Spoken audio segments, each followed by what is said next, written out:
They're going to smoke and they walk away down towards the bottom room where Arteezy's raiding. He has Eclipse. Will Tron be fast enough? Can they chain stun him? Out comes the Eclipse. Burning's tanking all of it, and he will end up going down. Arteezy looking for the double kill. Twan forced back. That was not the opportunity that they were hoping for. Arteezy has another Lucent Beam. The fog is not there, and a golden beam comes down. Luo hides in the trees. He's got the hook at the ready. Who's he going to connect on to start this fight? Does he go in? He does on to Zai immediately off the bat. The Ice Blast follow-up ends him off the bat, but they trade. They lose the clockwork.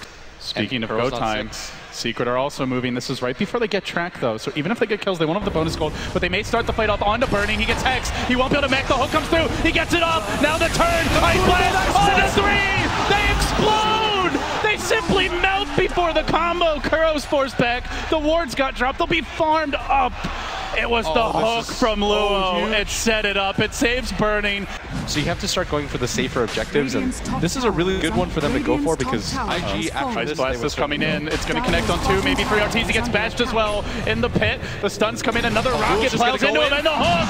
Luo looking to turn it, and now the jump forward. The Agent Snatch. 430 got it. He's done it, but can he live round 2? They've got Alina stun in 3 seconds. It's not quite soon enough. Yules setting up, buying time. Stun is there. Maybe they can kill him twice. It's a track kill if they do it. Yes, they will. Secret hang on. Bernie runs in, but it's without the BKB. He does pop the mech. He tries to run, but he's a man on his own. Requiem not in time. Secret pull out the magic, and they hang on despite what looked like imminent disaster.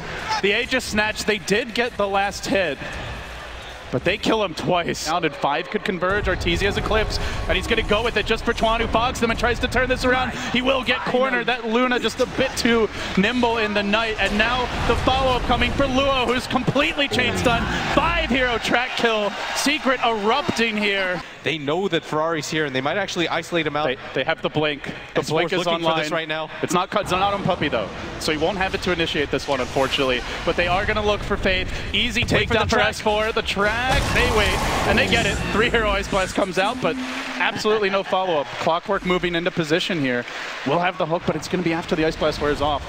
They really need a counter kill. IG need this one. They're going to find S4. There's the hook. He's trapped within the cogs. Yule's cooling down in 4. They need some backup. Laguna turns it. Death Ward as well, and they can't get the job done. But the cask is a bouncing, and Twan almost finishes off 2. He actually fails to get any. He's been left alone. Where's the backup for Twan? He's just not getting it. This could be another track kill again. And meanwhile on to mid, where Zai is holding on against 430. Even backs him back in. Jumps out once more. TP, can they cancel? And they got him! IG self-destructing, and Secret taking every opportunity to pull ahead. Bernie will mech him up. Secret right now, they just have to play safe. Arteezy's getting his BKB delivered. They see one. They see one. They're surging. They're looking for Burning. He needs to BKB dodge this stun, or he's going to go down. He will immediately. Luo with the counter initiation raises. Death Ward, commitment. Arteezy walks into it. He turns onto Luo. The back wall the other way from Zai. Looking for the backstep. Requiem will mitigate some of this outgoing damage from Arteezy. And now they bar forward with Arteezy. This is a big kill if they can grab it. Bloodstone charges coming. The war trap of Puppy, but he's going to one at a time. He needs the help of the team. And now 430 looking for more. Nobody else to claim. Fortunately, IG don't have track gold for Secret, but the push is stopped. The first BKB charge used up. IG with a nice hold. I know there's only 5 heroes, man. You too can map. The hook finds one. It's onto Arteezy, but he's got an Eclipse available. Doesn't want to blow it out the battle. BKB tries to fight this. Lucent Beam still holding the Eclipse. He's thinking about it. He even started to cast it, but ends up not. Track coming in now. Are they going to go for the Requiem on the respawn? Is the timing right? Yes, it is! They get Arteezy! What a pick! The timing for Burning! They're looking for more of the jump. This could be the one big fight. Trap going out the other way. The Death Ward zoning the back to back. The wall. The counterplay from Zai! He is the difference for Secret, and now they on 430 has the gem. He's got the gem, even if he Bloodstone denies, it's a gem down. And Secret will snag it, and even after what looks like an amazing pick, they're going to lose more. They may even lose Twan. Zai, no mana for a back here. Will settle for a Sentry Ward. Secret are just going to have the superior vision. They've got the gem. They've got more availability around the map. They've got, I think they have a smoke of their own on somebody, but when you don't have a smoke like that and you just go in, it's There's the hook. We're starting the fight off. They found Kuro off the bat. That limits the amount of track gold that will come up with Luo. The first one down. Now the Requiem trying to turn this fight. Follow up Ice Blast. A huge amount of damage. And then Death Ward rains down, but S4 scurries away. They haven't finished up anyone crucial here. Just a bounty on her. And Puppey turns it. He traps in Burning inside the wards. Holds him in position. They don't have a Laguna, but they have the chain stun. Burning in jeopardy. Burning down. Thor fallen. Outmaneuvered. Outfought. And outplayed. IG about to get wiped. Chuan, the last man standing. He just didn't quite find the ward position. It's 5 dead, and it's straight down the middle lane. Forget about the potential Roche. Secret say, we want racks, and we want them right now. He just needs damage right now, but IG, they've got one attempt at this, and you've got to dominate this fight too. There's a glyph. They're going to use it now, but do they really want to commit on Arteezy? Everybody else so far back, only 2 heroes in front. Now the Treks, they're coming out, trying to bait out a BKB, just something, but Burning takes heavy damage. Another Lucid Beam. They keep on spamming him. Now the glaives begin to bounce. This makes life hard for the supports. Out goes the pipe. Secret zeroing in on their first lane of Brax and salvaging their TI run. If they could just take this game and make it their own, and they get the first lane of Brax. They do it cleanly. Is IG even gonna put up a fight? They decide not this lane. We're gonna have to wait for the next. And tons of armor, and the physical damage is mediocre. Burning with only a Crystalist to call his own. And now they go. Pipe immediately. Race number 1 comes out in the jump in for 430. He BKBs immediately. They want to kill a Puppey, but he's already dropped the wards. So what does it really matter? Requiem was there, but Arteezy fights his way through it. And now can go in with the Eclipse. The creep's there to tank it, but continues to rain down in doom upon IG. Burning's done for. He has the buyback, but everybody from Secret stands together. They lost as a team, and now they're winning as one. And they go for the throne. They hang on here at TI. One of the fan favorites coming in, about to end it. Tier 4's fall, and your TI2 champions, they just don't have much left. One last hold, that's all it is. A few moments, and then IG will tap out, and we'll see 430 and Faith denied a chance to repeat. S4 and Puppey, they'll have theirs as 430 is the last man down. This one hurts Blitz, and it feels so good for Secret. But they used to be sweating. This game was a little bit more close for comfort in that mid game, and I mean, all the way down game 1, take the next 2. You got to be sweating. Only one team can move on, and that makes Secret the last team to move into the top 8 here at TI, but they've got a long and tough road ahead of them. They show that they can do it in the clutch. They get the monkey off their back. Secret are going into the final 8. What a great birthday present for Zai too, walking away with the win here. Congratulations to them. Oh, you can see he's all business. He's not ready to celebrate just yet. He knows they have trials ahead of them, but for now, the Secret fans and Team Secret breathe a sigh of relief. As for IG, they had a spectacular run here at TI. They really pushed Secret to the limit. In the end, they fall just a bit short. That's all it takes. Secret walk away with the win, 2-1 over IG.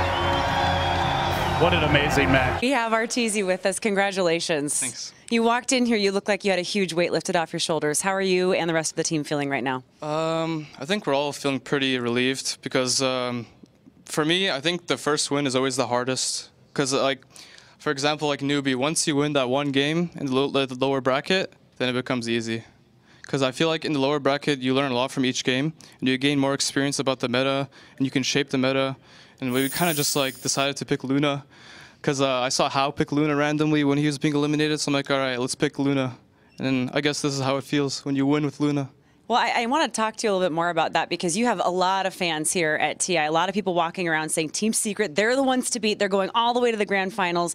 You had a really rough start on the big stage. Coming out of group stages, you guys did great. What in your mind happened yesterday? Why do you think that was a bit more challenging for you guys? I believe it started with like the arrogance. Like we were all so cocky, to be honest. Like how it happened with the previous tournaments was like we would just go in, like no scrims, just pick random stuff. And we kind of created some sort of meta for ourselves, and a lot of teams started copying it. But then it reaches the point where people can actually understand like the core aspects of us, and then they start to draft specifically for us, and it becomes a problem. Like at TI, players like RTK just study us, and they actually totally destroy us.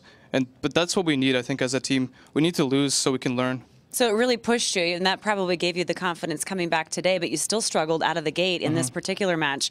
What were the conversations you were having as a team so that you could turn things around? After game 1, I kind of got my rage out. I probably raged way too hard, but in all, like we realized we had a lot of problems with gyrocopter because we lost our 2 games to eHome as well when they had gyrocopter. So we decided to just see what happens when we don't play against gyrocopter, because we still think there's some other heroes that are stronger than him, but maybe it worked out, so we're not sure now. Team Secret, new to the scene as far as coming to the International as a group. You formed just after TI4. You're not new to the International. You were here last year. What are the biggest differences about coming with this particular team? With this team, I think last year EG was a lot more clowny and stuff. We didn't have many expectations. I mean, I guess we were sort of hyped to be top 3, maybe to win the whole thing. But like a lot of people kind of just dismissed us really because of like the stand-in situation and all this stuff, like with Mason standing in for Fear and his injury. But just now it feels like there are a lot of people actually watching our games and studying us to the core. And EG, it was like more chill. Like we just picked Razor and we went mid on Dire and we just chilled. You mentioned earlier arrogance. How are you going to keep that in check moving forward tomorrow? I think we just have to understand that this tournament is not like any other tournament, and that every game in this tournament is like its own meta. Because like as the tournament goes on, the meta starts like exploding. There's like random stuff happening. So like it just reminded me about how each TI is completely different from any other tournament. Like even though it's the same patch, for example, ESL, it's the same patch, nothing changed. It's just that when TI comes around, everybody just starts thinking about stuff, and then they're like, this is what happens. It forms something cool. We started the interview by me pointing out a lot of people have called you all the way to the grand finals. I'm going to ask you right here and now, are you still, can we expect to see you there? Do you think that this is a turning point, the last 2 games that you played? Can we expect to see you on the grand final stage? I hope so, because I believe going to the loser bracket was healthy for us, because now we're going to play the most games compared to, for example, I'm assuming LGD and EG will play in the winter finals.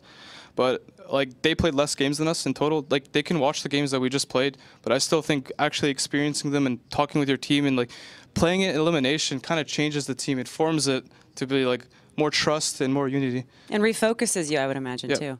Arteezy, congratulations. Thanks. All right, we'll send it back to you guys.